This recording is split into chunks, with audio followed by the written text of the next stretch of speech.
Yo, what's good? It's your man 100 Grand Ross for The Rock Never Stops. Today, damn it, I have got to do a video on Victor Wembanyama. Oh my goodness. If you like the video, smash the like button for me, hit subscribe, and the bell for notifications. Yo, this is gonna be a fun one for me. Victor Wemban freaking Yama.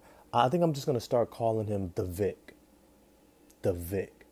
Right? I was in New York a whole bunch visiting family the past month, and there was this pizza spot, something Pizza Suprema, in Manhattan, right?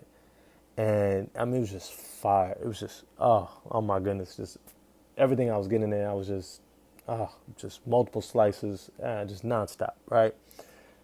And they had this pizza called the Fig, and I would destroy this pizza. Oh my goodness. I wish I could take it home. I tried to, but I ate the slices on the plane. It didn't make it. It was just delicious. And for some reason, that catchphrase, it just sticks. I think Victor Wembanyama needs to be called the Vic. The Vic. That's my nickname for him. We'll see if it sticks. Vic comes out there, and I want to talk about three specific shots. Three specific shots. I've seen both games now from him against the G League Ignite. And let's be clear, the G League Ignite isn't exactly a typical G League team. It's a developmental team. It's got a bunch of young guys on there and some veterans that are able to balance it out. But they don't play the full season of the G League.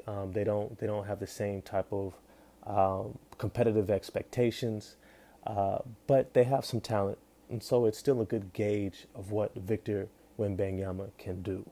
Right? It isn't to detract from his talent at all. Because the things that I want to point out were absolutely mind blowing. Let's please remember his measurements. He's 7'4" barefoot. I think he has, it's got to be over a 10-foot standing reach, 8-foot wingspan. He's already heavier than Chet Holmgren, so I don't think he's going to have a problem putting on weight at all. But the first shot that I want to talk about, yo, it was at the beginning of the third quarter. And he catches this ball on the move. I think the man with the ball is somewhere around the mid-wing area between the elbow of the free throw line and the 3-point line, the wing of the 3-point line. And he looks like he's in a little bit of trouble. And Victor Wembanyama comes running, not at full speed, but close to it. He's running down this sideline to come help his man out. And he catches the ball. I think it's at the end of a shot clock too. And with his momentum taking him out of bounds, he catches the ball, rises in the air, squares up, shoots nothing but net from the 3-point line. Now you have to understand, the only other person I've seen make this type of shot is J.J. Redick, maybe Joe Harris. But these are probably some of the elite catch and shoot 3-point shooters in the NBA. And here he is at 7'4", catching the ball, running into the corner, smoothly jumping, squaring his shoulders, following through, snapping his wrists, hitting this 3-point shot as he fades out of bounds at the end of the shot clock. Oh my God. Like, I know we talk about Kristaps Porzingis. Kristaps Porzingis is not catching and shooting on the fly in this way. He's not coming with his momentum, taking him away from the rim, away from the basket, elevating and shooting on the move. You don't have another 7-footer doing that outside of maybe Kevin Durant. Period. Like, to do that at 7'4" is just scary. Because the thing is that means that you cannot stick a prototypical center on him at all. And to some degree, not even a prototypical forward on him. Now the problem is, because you can't stick a big on him at all because of how much he's going to be able to move off the ball, it also means that the majority of the defenders on him are also going to be far too short to actually even try to contest his jump shot. And his ability to catch the ball, jump in the air for his shot, and shoot the ball over his head it creates an impossible shot to block. Impossible. Impossible. And this leads me to the second shot. In the fourth quarter, it was like 9 minutes and change to go. He gets the ball. He's somewhere around the 30-something foot range, the Damian Lillard, Stephen Curry, Trae Young range. And he's dribbling the ball, sizing up his defender, and he just pulls it from the hash mark.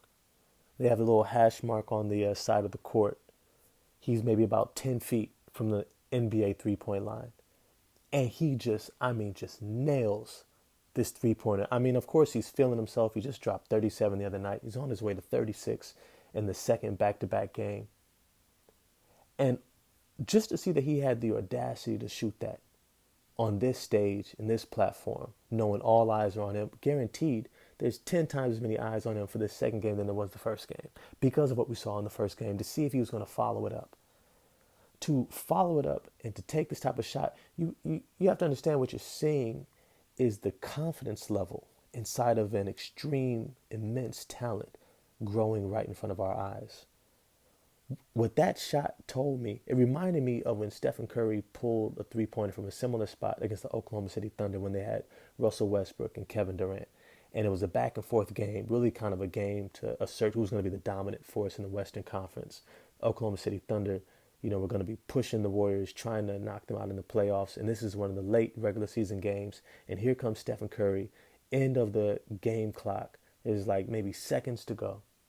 The game is close. And he just says, you know what? Bringing the ball up, gave me a little bit of space, 40 feet, take this. And nails it.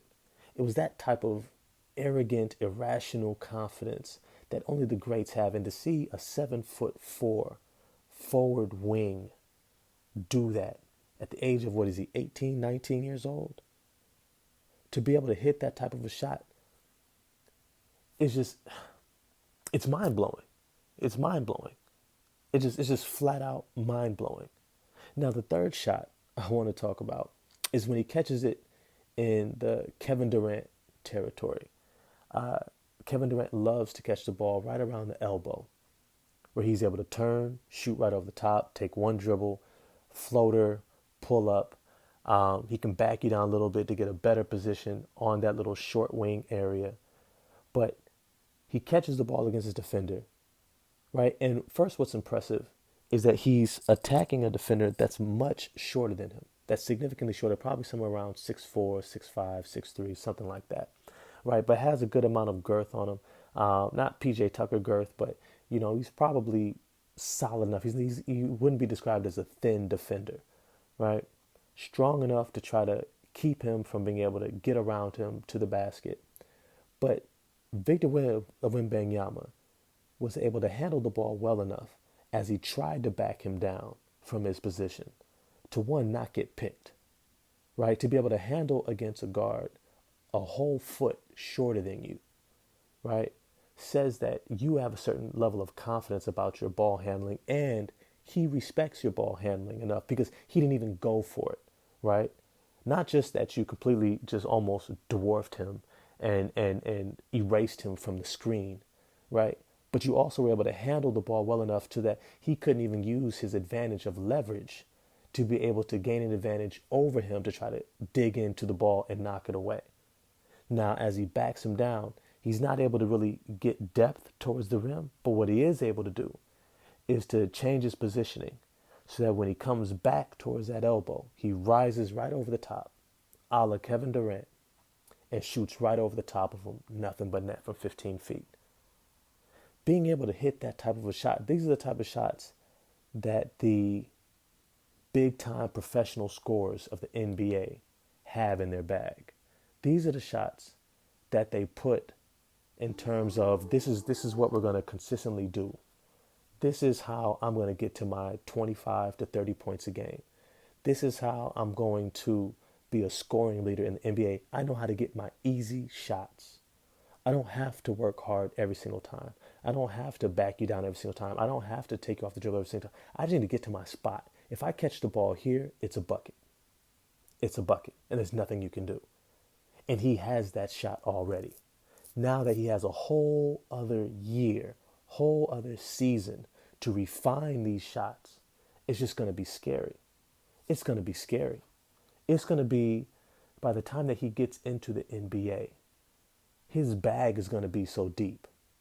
His, how do you even say it? His ability to impose his will. And don't let him put on 15, 20 more pounds of muscle, right? Like we all know muscle weighs more than fat. So if he puts on 10 to 15 pounds of muscle, that's going to be some dense muscle. More than likely, you're going to see it in his legs far more than you see it in his upper body. But putting it in your legs allows you to have a stronger base, which is going to allow him to get to those spots and hold that spot against other defenders.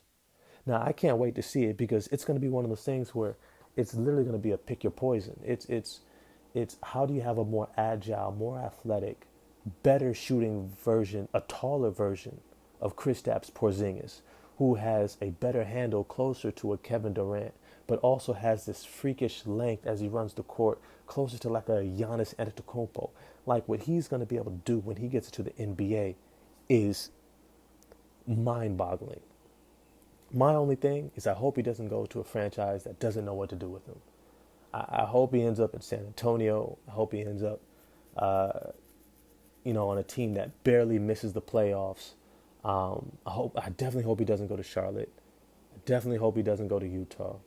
But we'll see. We'll see. But I don't. What did you guys see in the second game that I may have missed?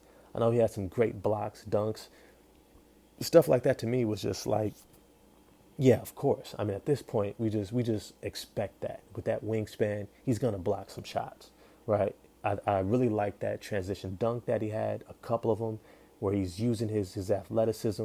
He looks real fluid. I think he can still learn just how long he is.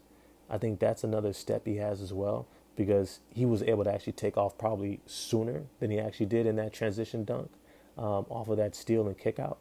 But it's to say that right now already what he's doing is it's just freakish. I don't know if they have a game against an actual NBA team coming up. I really hope so. That would be wonderful because I would actually want to see him against some actual NBA level players to see what he looks like and how he plays. But like always, I want to know what you all think. Holler at me in the comment section. I definitely respond. Like, subscribe, hit the bell for notifications, and I'm going to get at y'all next time. Peace.